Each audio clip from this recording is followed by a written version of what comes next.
ating chicken adobo, guys. Ayan, malambot na. Hi, guys! So, andito na pala kami sa bahay, sa apartment. And, guess what, guys? Sa labas nag-snow. Ayan, guys. So, snow, snow, snow. Let it snow, let it snow, let it snow.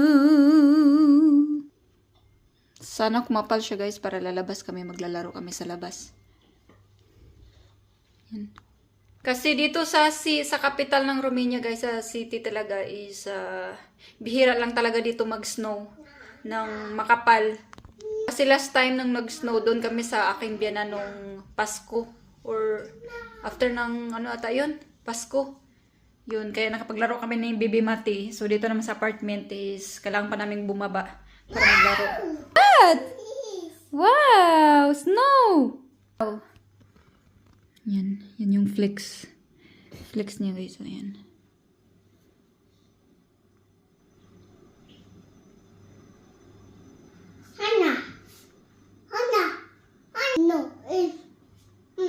Nag-stop na to kanina at bumalik ulit.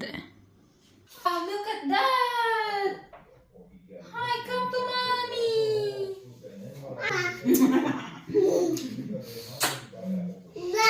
Wow, snow! Don't you wanna build a snowman? Na na na na na na na. Na na na na na na na. Na na na na. Na na na. Snow! Stop, guys, at matutunaw lang siya. Pero pag hindi, dadami tong snow. Wow! Wow, snow! No, no. Snow pa din sa labas ng konti. Parang hindi naman siya kakapal kasi nag-i-stop-stop naman yung snow. And tomorrow wala na ding snow. Ngayon pala, magluto ako ng hapunan. Adobo na lang yung lulutuin ko, guys. Kasi yung nabili ko sa tindahan yung wings. Ayan. I-adobo ko siya para lagyan ko siya ng itlog at saka patatas.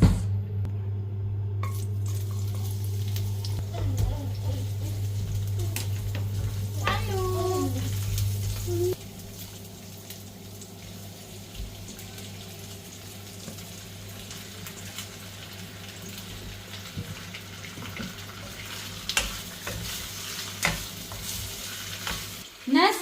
Nose? Nas? Hindi nas? Nas. Nas? Gura! Gura! Gura! Snow outside! Snowing outside, mama! You got bubo? Okay, si mami bubo. No, may bubo, okay? Bravo. Bubo.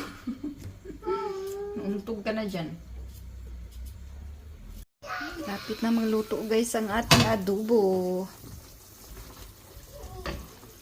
Medyo dinamihan ko siya ng sauce kasi gustong-gusto to ni Habi ng ang sauce. Lagyan ko lang siya ng sugar kasi medyo maalat. Kung maalat, no problem lang. At lagyan lang siya ng sugar.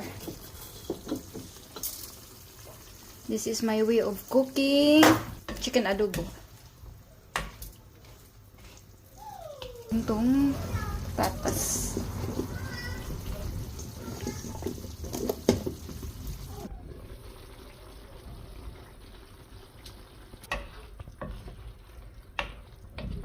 Tapos na ang ating chicken adobo, guys. Ayan, malambot na yung patatas. Pwede na to. Maglaga ko ng itlog. Ayan, guys. Tapos na, kain po tayo. Yung kay Habi. So, kumain na pala si Bibi Mati, guys. Ayan, ulam natin. Kain tayo.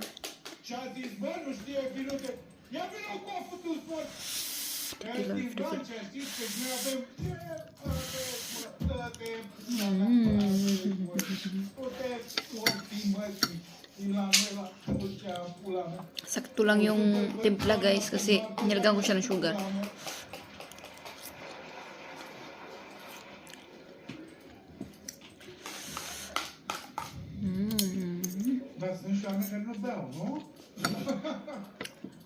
Bravo.